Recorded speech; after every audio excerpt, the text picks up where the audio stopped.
फिर से ना देखना पड़ेगा। तो द्रव चालित ब्रेक, हाइड्रोलिक ब्रेक, ये तो समझ में आ गया होगा कि बड़े बड़े वाहन को रोकने के लिए हम इस सिस्टम का इस्तेमाल करते हैं क्योंकि उनकी स्पीड ज़्यादा रहती है। ठीक है, तो उसमें क्या सिस्टम रहता है? पहला है ये स्प्रिंग। स्प्रिंग समझते हो, यदि कोई चीज़ दब जाए तो फिर वो थोड़ी देर में उसी को क्या करेगा, फैलाएगा। यदि खिंच जाए तो वहीं पर ले आएगा, है ना, सिकोड़ने फैलाने का काम करता है।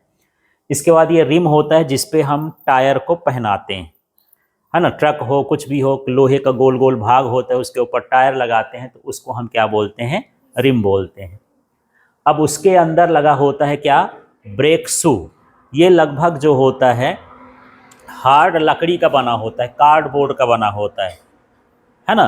तो जब ये पहिया घूमता है, ये नहीं घूमता, ये वाला भाग क्या होगा? रिम क्या होता रहता है? घूमता रहता है। यदि ये इसमें चिपक जाए तो घर्षण होगा, है ना। और घर्षण होगा तो ये धीरे धीरे क्या हो जाएगा? रुक जाएगा। अभी बीच में गैप है ना, तो ये क्या होता रहेगा?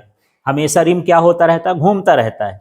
यदि हमको रोकना होता है तो ब्रेक शू इसमें क्या होता है? चिपक जाता है। और जब चिपक जाता है तो उसकी गति को क्या कर देता है? धीरे कर देता है। यही तो काम करना है इसका। लेकिन ये ब्रेक शू बना कैसे होता है? या तो ये बहुत मोटे प्लास्टिक का बना होता है या कार्डबोर्ड का बना होता है, माने मोटी जैसे प्लाई होती है ना, प्लाई जैसे उसको भी और हार्ड कर देते हैं, तो उस तरह का ये ब्रेक शू बना होता है। लोहे वोहे का इसलिए नहीं बनाते कि यहाँ भी लोहा एक दूसरे से घर्षण होगा तो घिसेगा, ज़्यादा घिसेगा तो लोहे के दाने दाने टूट जाएंगे, इसलिए यहाँ पर जनरली उससे कमज़ोर वाला लकड़ी का बनाया जाता है, मजबूत। ठीक है ना। फिर यहाँ पर ये ब्रेक ऑयल, इसमें एक द्रव भरा होता है जिसको हम क्या बोलते हैं? Brake oil.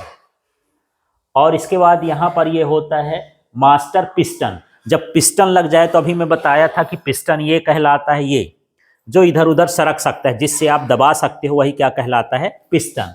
तो ये भी पिस्टन लगा है, यहाँ भी ये पिस्टन लगे हुए हैं। ये जो P2 लिखा है, P3 लिखा है, माने इधर उधर क्या कर सकते हैं? ये सरक सकते हैं, है ना।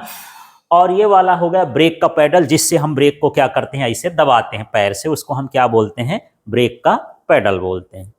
अब इसके बारे में लिखना है। ये चित्र तो बन गया, लिखना क्या है? सीधा सीधा है। देखो यहां से चालू करते हैं।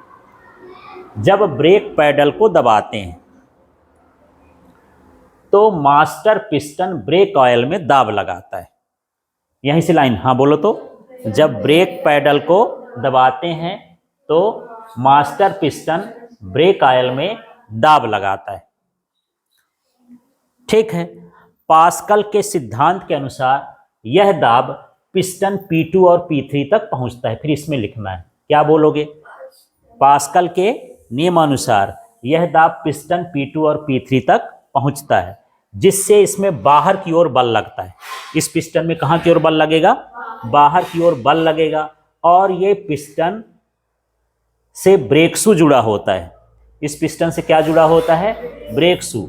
ब्रेक शू पहिए के रिम से चिपक जाता है, जिससे पहिया रुक जाता है। ठीक है। और जब हम पैडल हटा देते हैं तो ये जो स्प्रिंग होती है पुनः उसको अपनी पुरानी स्थिति में वापस ले आती। फिर गैप बन गया, फिर चला सकते हो। ठीक है। तो जिस तरह से ये मैं लिखा हूं, है ना, इसीलिए लिखा हूं कि इस क्रम से आपको लिखना है। तो चलो आप लोग बोलो तो एक बार, यहां से बोलो। जब ब्रेक पैडल में, हाँ, जब ब्रेक पैडल को दबाते हैं तो क्या होता है? मास्टर पिस्टन में दाब लगता है। मास्टर पिस्टन में क्या लगता है? दाब लगता है, जो कहाँ जाता है? ब्रेक ऑयल में।